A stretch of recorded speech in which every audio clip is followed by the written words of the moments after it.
Ginabi-gabi ako ni Tito habang nasa barko si Papa hanggang sa Welcome to my channel, Ate Vine Confession. Kung gusto mo rin mag-share ng kwento mo, mag-send ka na ng letter mo dito. Maraming salamat. Enjoy for watching. Dear At Vine, magandang araw sa iyo. Kasama ng lahat ng iyong mga solid followers, sumulat ako dito upang ibahagi ang aking love story. Itago niyo na lang ako sa pangalang Tina. Dalawa na lang kami ng papa ko na magkasama. 5 years old pa lang ako nang iniwan kami ni Mama.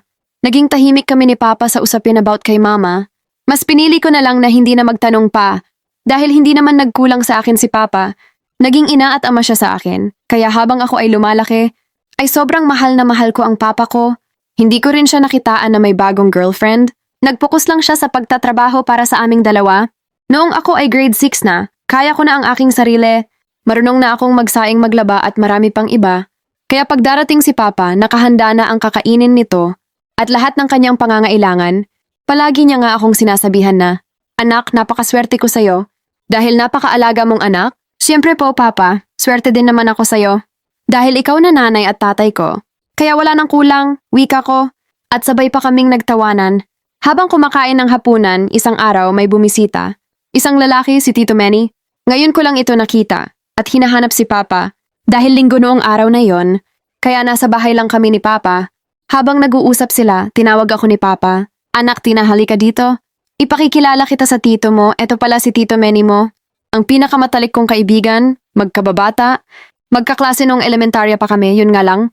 Lumipat sila ng lugar at nawalan kami ng komunikasyon. Kauuwi lang pala niya, galing sa ibang bansa. Hello po, Tito Manny. Magalang kong wika at sabay nagmano pa ako. Eto na pala anak mo, dalaga na rin. Konting panahon pa ay may anak ka nang makakapagtapos. Samantalang ako iniwan na ako ng asawa ko. Pag uwi ko, wala na rin siya. Sumama na sa iba. Sabay tungo ko lang at umalis. Para mabigyan pa sila ni Papa ng oras. Para sa kanilang pag-uusap. Tumigil sa amin si Tito ng 3 araw. Bago siya umuwi sa kanila. Pag alis ni Tito, saka naman ako kinausap ni Papa. Anak, may sasabihin sana ako sa'yo. Ano po yung Papa, magalang na wika ko? Paano ko ba ito sasabihin sa'yo? Anak, balak ko sanang mag-abroad din. Sa barko naman, bilang seaman, inaalok ako ng tito mo May bakante daw? Para makapag-aral ka ng ayos, lalo na pag nagkolehiyo ka. Papa, paano po ako? Mag-isa lang ako dito sa bahay. 2 taon na lang po at magkolehiyo na ako, wika ko. Kaya nga kung aalis ba ako, kaya mo ang sarili mo dito? May tiwala naman ako sa'yo anak, malakas ang loob mo. At alam ko na hindi ka gagawa ng isang bagay na makakasira sa'yo. At ikasasama ng loob ko, 'di ba? Oo naman, Papa, syempre naman po.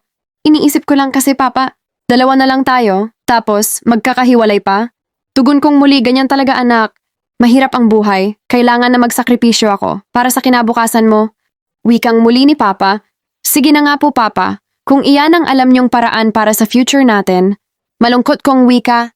Naging maayos ang usapan namin ni Papa at mabilis ang pag-process ng kanyang mga papeles. At sa kanyang pag-alis, naiwan akong mag-isa, malungkot sa umpisa, pero hindi nagtagal ay nakasanayan ko na rin. Kahit nasa barko si Papa, ay palagi niya akong kinakamusta, pinapaalala ang mga bagay-bagay. Natapos ang aking graduation at dumating si Papa. Ito na ang araw ng aking hinihintay. Dahil mag-uumpisa na ako sa kolehiyo. May 1 buwan na bakasyon si Papa, at inubos namin iyon sa mga gala. Memories na lagi kaming magkasama. Ayoko na sana siyang umalis pa pero sabi niya, mag-uumpisa pa lang ako sa kolehiyo at hindi pa sapat ang ipon niya, wala na naman akong nagawa. Kung kaya't naiwan na naman akong mag-isa, meron pa akong 1 buwan bakasyon bago magsimula ang klase. Naghahanap ako ng mga school ngunit malalayo ito sa bahay namin. Isang araw habang ako ay naglukuto sa kusina, ay hindi ko agad napansin, may nakapasok na lalaki na hindi ko kilala. Nang makita ko ito, nagpanik ako. Dahil may dala itong matulis na bagay, kinuha niya ang mga kailangan niya at umalis agad. Buti na lang hindi niya nakuha ang cellphone ko. Sa takot ko, agad akong tumawag kay Papa at sinabi ko na pinasok ako ng magnanakaw. Dahil sa pag-aalala ni Papa, sinabi niya, lumipat muna ako sa bahay ni Tito. Halos 1 buwan nang nakakauwi ng Pinas at hindi na ulit aakyat ng barko. Kinabukasan lumuwas ako at pumunta sa address na binigay ni Papa. Nang ako ay makarating sa bahay, tamang-tama, nasa labas ng gate si Tito. Bata pa man ako noong una kaming nagkita, pero kilala ko pa rin ang mukha niya. Lalo na't hindi naman ito nagbago. Tito Manny, magandang araw po. Ako po si Tina, sabay nagmano ako. Ikaw na ba yan, Tina? Dalagang-dalaga ka na.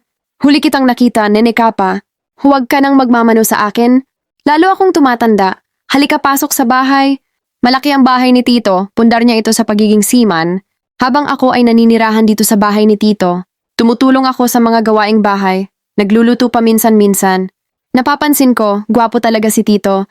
Kahit pa may edad na ito, maganda pa rin ang pangangatawan nito. Hindi lang yon, maganda siyang pumorma. At napakabango niya isang araw.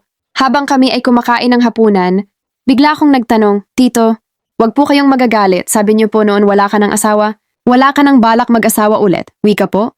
Nako Tina, wala na siguro, matanda na ako. At hindi na makakasabay pa sa Agos.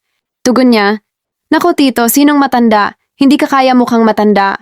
Para kang nasa 30s pa lang eh. At alam mo ba Tito? Gwapo ka kaya sabay akong natahimik. At nakita ko ang pamumula ng mukha ni Tito dahil sa winika ko. Sus, wag mo nga akong binobola, wala na akong ibubuga, tanggap ko na yon Tina. Hay nako Tito, kung ako nga nagkaka-crush sa'yo, sabay taklob ko sa aking matabil na bibig. Talaga Tina nako, wag kang ganyan. Papatulan kita, pasalamat ka. Best friend ko ang papa mo. Ayokong masira kami, wika niyang muli.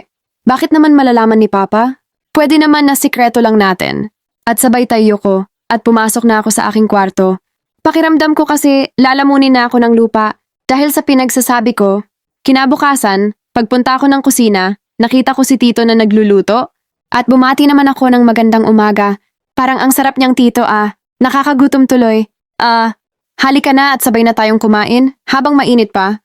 Wika ni Tito, habang kumakain kami, ay parang nahampas ata ako ng hangin sa sobrang katahimikan. Walang kwento, walang bangka, ngunit ang mga tingin namin sa isa't isa ay palaging nagtatama at sa mga tingin na yon, ay may kuryente na kumukubli sa katawan ko, puso at isipan. Ngayon ko napatunayan sa sarili ko na may nararamdaman na talaga ako para sa kanya. May kilig na hindi ko maipaliwanag. At bigla siyang nagsalita, nagtanong, Tina, may boyfriend ka na ba? Wika niya? Wala po Tito. Nauutal ko pang sabi, wala pong nanliligaw eh. Pangit ata ako, tugon ko ala. Maganda ka Tina, tanga ang mga hindi nakakakita nun. Wika niyang muli. Ako naman namumula na at sinabi ko na, talaga Tito, kaya nga kahit kasing edad niyo po pag niligawan ako, sasagutin ko na, sabay ngiti ko, at nakita ko ang pamumula ni Tito. At hindi na muling umimik pa, maya-maya ay natapos na kaming kumain, at ako na ang naghuhugas. May inabot siya sa aking baso, at nahawakan niya ang kamay ko, at may ibang pakiramdam na naman na impak iyon sa kaibuturan ko, at ngumiti na lang ako. Pagkatapos kong maghugas ng pinggan, nakita ko si Tito sa salas, nanonood ng TV, ako naman. Naligo muna dahil sobrang init talaga ng aking pakiramdam. Hindi ko alam kung dahil ba sa init ng panahon ito or dahil sa init na idinudulot ni Tito.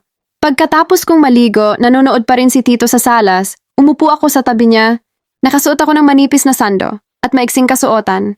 Nakita ko ang pinapanood niya na love story, tamang-tama, kissing scenes na yon at bigla kaming nagkatingin ng dalawa dahil wala naman balak mag-moves. Si Tito, ako na ang humalik, pero nagulat ako sa sinabi niya. Hindi ka naman marunong humalik. Hindi ganyan ang paghalik. Ganito. At inulit namin yon. Naramdaman ko na totoo ang pinaparamdam niya sa akin. Dahil sa halikan na iyon, ay tuluyan ang nabuksan ang aking pintuan. Pagkatapos, nagsalita siya. Tina, mali ba ang ginawa ko? Masama ba akong tao? No, hindi Tito, gusto ko ito. Gusto ko ang nangyari. Kaya wag kang mag-alala, wika ko. Kung ganon, maraming salamat Tina. Dahil sa'yo, naging lalaki akong muli. Pinaramdam mo na, importante pa pala ako. Tugon niyang muli. Kinagabihan, patulog na sana ako. Nang biglang may kumatok. Oh, Tito, bakit may problema ba? Wika ko. Wala naman. Ask ko lang kung pwede ba akong tumabi sa'yo. Wika niya. Aba, yes na yes. Halika sa tabi ko, Tito. Tuwang wika ko. At dahil magkatabi kami ni Tito, ay naulit muli ang aming halikan. At sa magdamag ay ilang beses namin pinaramdam ang init ng gabi. Simula noon, palaging may ganap na, at tabi na rin kaming matulog. Naging masaya ang bawat araw ko sa piling ni Tito. Hanggang sa isang araw, tumawag si Papa. Anak, kumusta ka na? Kumusta na kayo ng Tito mo? May magandang balita ako sa'yo. May malilipatan ka na? Yung kinuha ko sa pag-ibig na bahay, ay pwede nang lipatan. At malapit iyon sa school na pwede mong pasukan. Magpahatid ka sa Tito mo, para alam niya kung saan ka nakatira, safe na safe ka dyan. Magpasalamat ka sa Tito mo bago ka umalis Habang naririnig ko ang sinasabi ni Papa, ay hindi ko mapigilang maiyak. Opo Papa, ingat po kayo dyan, I love you po. Nakita ni Tito ang pagtulo ng mga luha ko at sabay tanong niya, bakit? Ano problema? Bakit ka umiiyak? Wala, naiyak lang ako. Dahil may malilipatan na ako, pinalilipat na ako ni Papa. Medyo malayo iyon dito, wika ko. Kita ko ang lungkot sa mga mata ni Tito. At alam ko na nagpapanggap lang siya na matapang.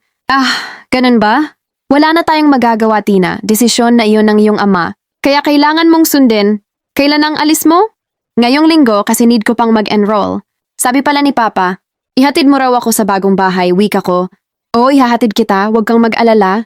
Okay lang ako dito, Tina. Mag-aaral kang mabuti.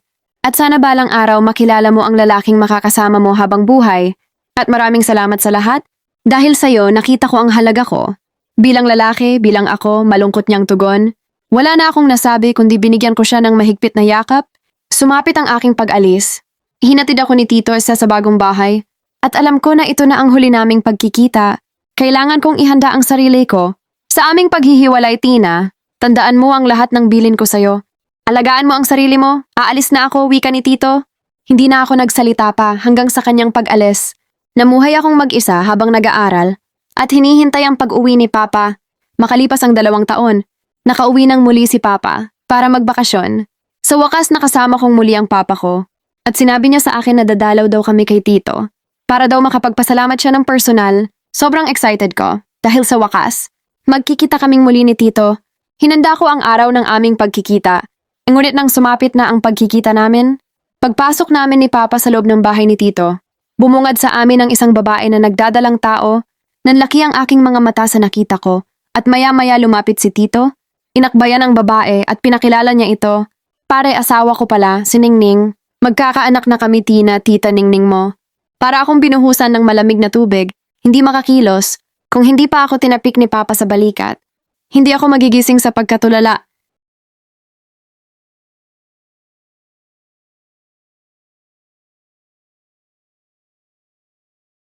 Hello po, tita. Yun lang ang aking binanggit. Sobra akong nasaktan dahil mahal ko pa rin siya. Akala ko hihintayin niya ako. Hanggang sa makagraduate, alam ko naman na wala siyang ipinangako. Ako lang talaga ang umaasa. Ngayon na alam ko na magkakapamilya na siya, kailangan ko nang tanggapin iyon at hanapin ang lalaking para sa akin. Siguro nga, hindi kami para sa isa't isa. Sana lang maging lihim na lang ang aming naging nakaraan.